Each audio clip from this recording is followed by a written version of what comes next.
18 মাসে 1 কোটি চাকরির ব্যবস্থা আমরা করবো। 18 মাস।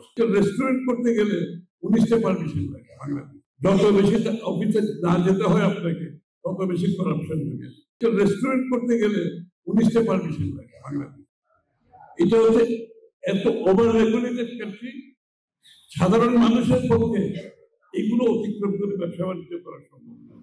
আমরা যেটা সিদ্ধান্ত নিয়েছি, এই ডিরেগুলেশনের মাধ্যমে এই সরকারি কর্মকর্তাদের যে নিয়ন্ত্রণের কথা আপনারা বলেছেন, এই নিয়ন্ত্রণের বাইরে আমরা নিয়ে আসবো ইনশাআল্লাহ, যাতে মানুষের সরকারি অফিসে ঘোরাঘুরি করতে আপনার সবকিছু অনলাইনে যত বেশি ফিজিক্যাল কন্ট্যাক্ট কমাতে পারবেন সরকারি কর্মকর্তার থেকে, যত বেশি অফিসে না যেতে হয় আপনাকে, তত বেশি করাপশন হবে।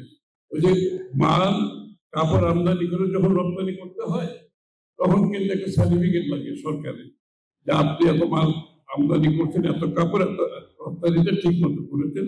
সার্টিফিকেটটা আগে দিত এক্সপোর্ট প্রমোশন বোর্ড। ওই সার্টিফিকেটের জন্য ওদেরকে ঘুষ দিতে হবে, ওখানে অপেক্ষা করতে হবে, এদিকে তাদের শিপমেন্ট ডিলে হয়ে যাবে।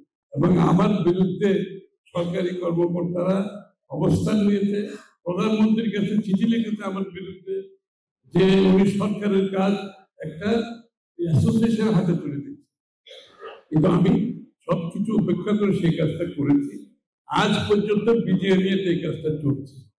আমি উদাহরণটা কেন দিলাম, আপনারা যারা ব্যবসায়িক সংস্থা আছেন, তারা ক্যাপাসিটি বিল্ডিং করেন, সরকারের অনেক দায়িত্ব আমরা বের করে আপনাদের হাতে তুলে দেব। আমরা চাই সরকারকে ছোট করে আনতে, জনগণকে ক্ষমতায়ন করতে। আমরা সিদ্ধান্ত নিয়েছি সরকারের ব্যুরোক্রেসি মিনিমাইজ করে একেবারে তাদের হাতে করো, তাদের হাতে কন্ট্রোল থাকলে দুর্নীতি হবে, আর যত বেশি কন্ট্রোল বাড়বে তত বেশি দুর্নীতি বাড়তে জন্য সুবিধা হবে, সাধারণ মানুষের জন্য অসুবিধা পাবে।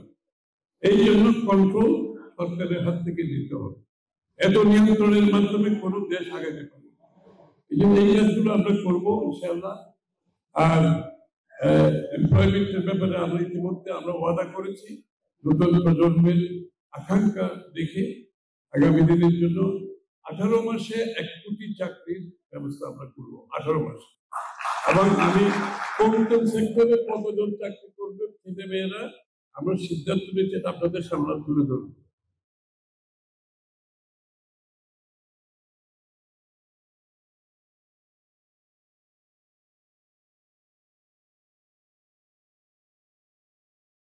Thank you.